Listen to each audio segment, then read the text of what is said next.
Welcome my dear rockers, कैसे हैं आप सभी। आज हम देखने वाले हैं पॉन। नहीं, दोबारा सुनिए, पॉन।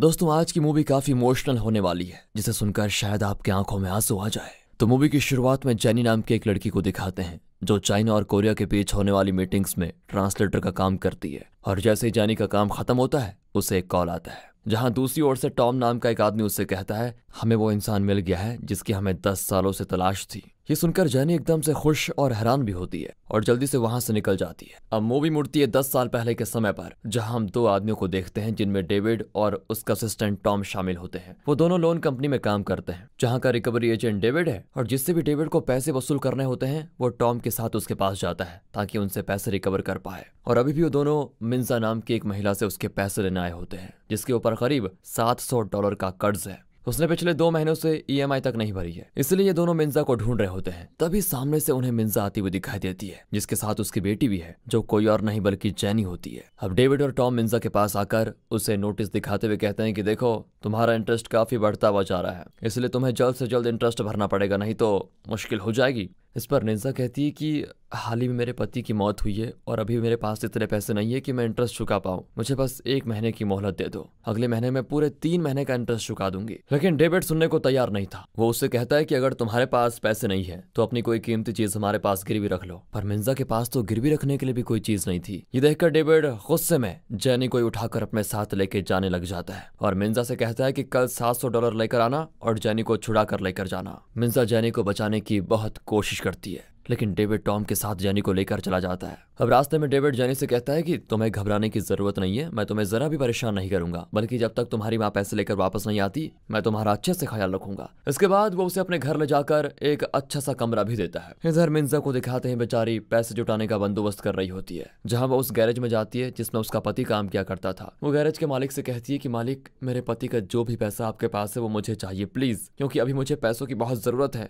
नहीं तो मेरी बेटी के साथ पता नहीं वो लोग क्या करेंगे। गैराज का मालिक कहता है, मैंने सारे पैसे तुम्हारे पति को दे दिए थे और पैसों को लेकर वो किसी दूसरी लड़की के साथ भाग गया, अब मैं कुछ नहीं कर सकता। ये सुनकर मिंजा को काफी बुरा लगता है, क्योंकि उसका पति मरा नहीं था, बल्कि उसे और जेनी को अकेला छोड़कर वो किसी दूसरी लड़की के साथ भाग गया था, जिस बारे में वैसे मिंजा को भी पता था। मिंजा अपनी मजबूरी बताकर मालिक से कुछ पैसे उधार ले लेती है ताकि वो अपनी बेटी को बचा पाए। लेकिन मालिक कहता है, मुझे परेशान मत करो, मैं जानता हूँ तुम चाइना से भागकर यहाँ पर आए हो और गलत तरीके से यहाँ पर रह रही हो, अगर दोबारा परेशान किया तो पुलिस को बता दूंगा। इतना कहकर मिंजा वहां से चली जाती है। अब मिंजा अपने अंकल को फोन कर उनसे पैसों की मदद मांगती है, जिस पर उसके अंकल पैसे देने को तो तैयार हो जाते हैं, पर तभी वहां पुलिस आकर मिंजा को पकड़ लेती है, क्योंकि गैराज के मालिक ने पुलिस से इसकी शिकायत कर दी थी कि मिंजा गलत तरीके से यहाँ पर रह रही है। अगले सीन में डेविड जेनी को मिंजा के पास लेकर जा रहा होता है, क्योंकि वो पैसे लेकर अभी तक नहीं आई है। इसलिए डेविड खुद उससे पूछना चाहता है कि तुम्हें अपनी बेटी वापस चाहिए भी या फिर नहीं, लेकिन तभी मौका देखकर जेनी गाड़ी से निकलकर भाग जाती है।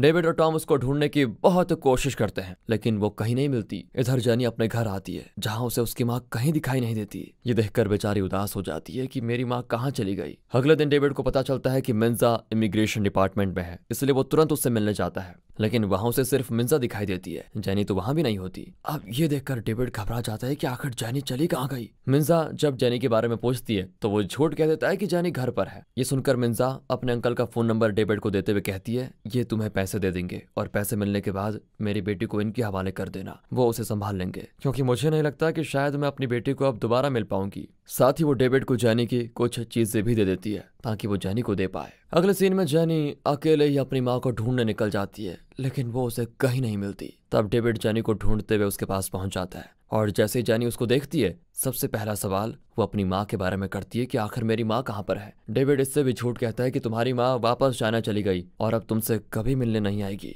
आगे से तुम्हारा ख्याल तुम्हारी माँ के अंकल रखेंगे, जो कुछ दिनों में तुम्हें लेने आने वाले हैं। ये सुनकर बेचारी जेनी एकदम उदास हो जाती है। उसे ऐसा रोता हुआ देखकर डेविड की भी आंखों में आंसू आ जाते हैं, इसीलिए वो उसे अपने घर लेकर आता है और उसके साथ थोड़ा समय बिताता है। इतना ही नहीं, वो जेनी के मन बहलाने के लिए उसको मॉल वगैरह भी घुमा कर लेकर आता है, उसे अच्छे कपड़े दिलवाता है, जिस चीज से जेनी को भी काफी अच्छा महसूस होता है, क्योंकि वो एक पिता की तरह उसका ख्याल रख रहा था। साथ ही जेनी भी डेविड को पिता की तरह देखना शुरू कर देती है, और इस चीज से डेविड को भी बहुत अच्छा महसूस होता है। अगले दिन वो अंकल जेनी को लेने आए होते हैं, लेकिन जेनी का अब डेविड के साथ मन लग गया था। वो उसे छोड़कर जाना नहीं चाहती थी, इसलिए डेविड उसको एक CD प्लेयर दिलाता है, जिसमें वो अपने फेवरेट गाने सुनेगी, क्योंकि उसे गाने सुनने सुनने का बहुत शौक है। ये देखकर जेनी डेविड को गले लगा लेती है, जिससे डेविड को ऐसा लगता है मानो उसकी बेटी ने उसको गले लगाया हो। तभी वहां पर वो अंकल भी आ जाते हैं, पर जेनी उन्हें पहचानने से इनकार कर देती है, जिस पर तो डेविड भी हैरान रह जाता है। पर अंकल ये कहते हैं कि काफी दिनों के बाद मिलने की वजह से शायद जेनी मुझे पहचान नहीं रही। जिसके बाद वो डेविड को मिंजा के सारे पैसे देकर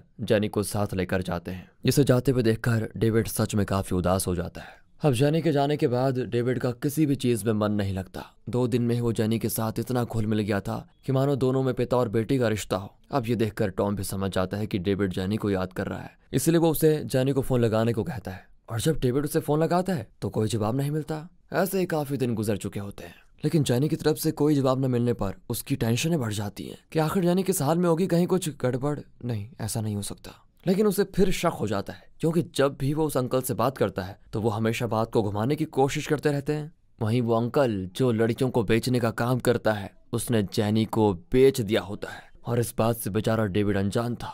लेकिन अब जेनी से बात किए बगैर उससे रहा नहीं जा रहा था, इसलिए वो उस अंकल के नंबर को ट्रेस करके उसकी लोकेशन निकाल लेता है, तुरंत उसके पास पहुंच जाता है और उसे मारते हुए जेनी के बारे में पूछता है। तब अंकल उसको सारी बात बताता है कि मैंने जेनी को किसी एजेंट के हाथ बेच दिया, जिसके बारे में मैं खुद भी नहीं जानता कि जेनी को वो कहाँ लेकर गया है। अब ये सुनकर तो डेविड के पैरों तले जमीन खिसक जाती है कि आखिर जेनी कहाँ किस हाल में होगी बेचारी। दूसरी ओर जेनी एक क्लब के अंदर होती है, जिसे यहाँ लाकर बेच दिया गया है। वहाँ के लोग उससे जबरदस्ती काम करवा रहे होते हैं, और जब काम के दौरान उसे चोटें लगती हैं तब उसे डॉक्टर के पास ले जाने के बजाय उस पर नेल पॉलिश लगा दी जाती है। जेनी को और ज्यादा तकलीफ उठानी पड़ती है, इसलिए एक दिन रात को वो मौका देखकर डेविड को फोन लगाकर उससे अपनी हालत के बारे में बताती है। ये सुनकर डेविड भी एकदम घबरा जाता है और उससे क्लब का एड्रेस लेकर तुरंत वहां पहुंचता है। जैसे उसकी नजर जेनी पर पड़ती है, दोनों एक दूसरे को गले लगा लेते हैं। ये सीन सच में दोस्तों काफी ज्यादा इमोशनल होता है, जहाँ दोनों की आंखों से आंसू रुकने का नाम ही नहीं ले रहे होते हैं। अब डेविड के अंदर इतना गुस्सा होता है कि वो क्लब के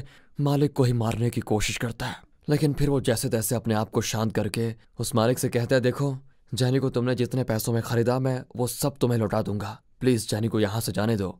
इतना कहकर वो जेनी को अपने साथ लेकर जाता है और अगले ही दिन अपनी गाड़ी बेचकर सारा पैसा उस क्लब के मालिक के अकाउंट में ट्रांसफर कर देता है। जिसके बाद वो जेनी का स्कूल में एडमिशन करवाता है, लेकिन टीचर कहते हैं कि जेनी चाइना से है, इसलिए हम इसका एडमिशन नहीं कर सकते, पर हाँ अगर कोई कोरियन उसे गोद ले ले तब जेनी कोरियन हो जाएगी, उसके बाद उसका एडमिशन हो जाएगा। इसलिए डेविड जेनी के भविष्य के लिए उसे गोद ले लेता है, जो अब से डेविड की बेटी कहलाएगी। और इस चीज से जेनी भी काफी ज्यादा खुश होती है, क्योंकि वो डेविड को पहले ही पिता मानने लगी थी। और ऐसे ही करते हुए दिन गुजर जाते हैं, जहाँ जेनी थोड़ी बड़ी हो चुकी है, वो हर एग्जाम में टॉप कर जाती है। डेविड की खुशी का ठिकाना नहीं रहता कि उसकी बेटी दुनिया की सबसे इंटेलिजेंट लड़की बन रही है। अब अगले सीन में डेविड को पता चलता है कि मिंजा की हालत काफी ज्यादा खराब है। डॉक्टर ने भी जवाब दे दिया है वो कभी भी मर सकती है, इसलिए उसकी आखिरी इच्छा जेनी से मिलने की है। ये सुनकर डेविड और जेनी दोनों उदास हो जाते हैं, जिसके बाद डेविड तुरंत जेनी को मिंजा के पास लेकर आता है, जो कि चाइना में रह रही होती है। अपनी बेटी को इतना बड़ा देखकर मिंजा की आंखों से आंसू निकल आते हैं और जेनी भी अपनी माँ के गले लगकर बहुत रोती है। जिसके बाद मिंजा डेविड के चरणों में गिरकर उसका धन्यवाद करती है कि उसने उसकी बेटी का इतना ख्याल रखा,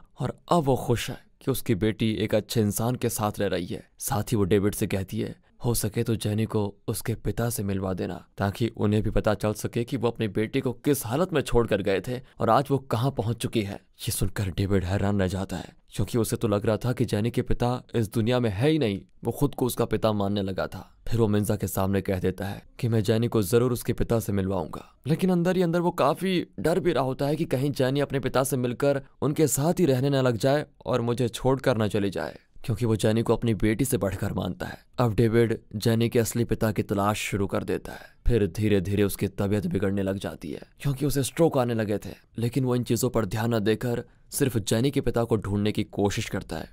और काफी दिनों की मेहनत के बाद आखिर उसे जेनी के असली पिता मिल ही जाते हैं, इसलिए वो जेनी को उसके पास लेकर आता है। जेनी बहुत रोती है और फिर दोनों को एक साथ छोड़कर डेविड चला जाता है, जहाँ वो टॉम के साथ शराब पीते हुए सोच रहा होता है कि यार जेनी मेरी बेटी नहीं है, उसके मुंह से पिता सुनने का हक किसी और इंसान के पास है और वो हक मैं उनसे छीन नहीं सकता।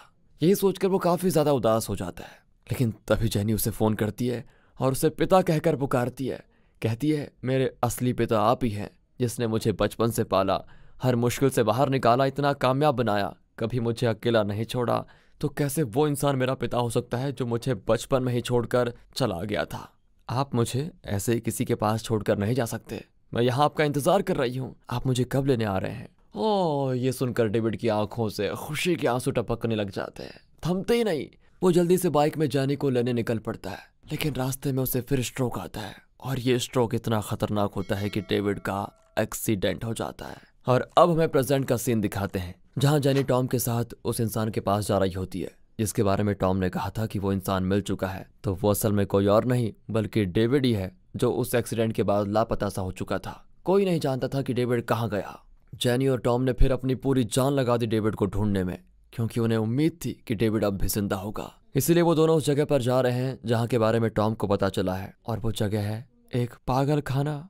वहां आने के बाद वहां की डॉक्टर जैनी को बताती है 10 साल पहले डेविड की हालत उतनी खराब नहीं थी। अगर उसने अपने ऊपर थोड़ा भी ध्यान दिया होता तो आज वो बिल्कुल ठीक होता, लेकिन उसने अपने ऊपर जरा भी ध्यान नहीं दिया। जिसके बाद वो उसे डेविड की एक डायरी दिखाता है जिसमें सिर्फ जैनी जैनी का ही नाम लिखा है।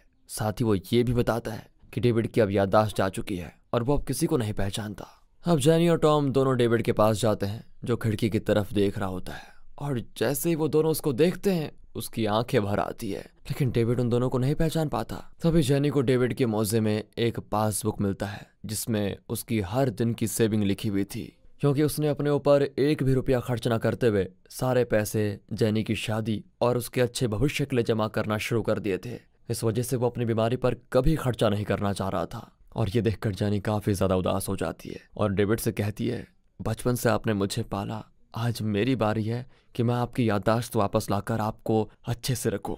और इतना कहकर वो डेविड को गले लगा लेती है, जिसको देखकर तो दोस्तों ऐसा लग रहा था कि डेविड भी थोड़ा थोड़ा जैनी को पहचानने लगा है। हम मूवी के आखिर सीन में हम जैनी की शादी का सीन देखते हैं, जहां जैनी को इतना ज्यादा खुश देखकर डेविड की सारी यादें वापस आ जाती है, क्योंकि उसने अपनी सारी जिंदगी जैनी को खुश देखने के लिए लगा दी थी। तब डेविड जैनी को बेटी कहकर पुकारता है, और ये सुनते ही जैनी इतना ज्यादा खुश होती है मानो किसी मरे हुए इंसान के अंदर जान आ गई हो, और इस वजह से उसकी शादी की खुशी दोगुनी हो जाती है। जिसके बाद सभी एक फैमिली फोटो क्लिक करवाते हैं, और इसी हैप्पी एंडिंग के साथ दोस्तों ये मूवी यहाँ पर खत्म होती है। अब दोस्तों आप ये मत कहना कि हमें रोना नहीं आया, मैंने पूरी कोशिश की आपको रुलाने की, लेकिन आई ट्राइड माय बेस्ट। मिलते हैं ऐसी बेहतरीन मूवीज के साथ, तब तक के लिए गुड बाय, ख्याल रखिए अपना, and finally thanks for watching.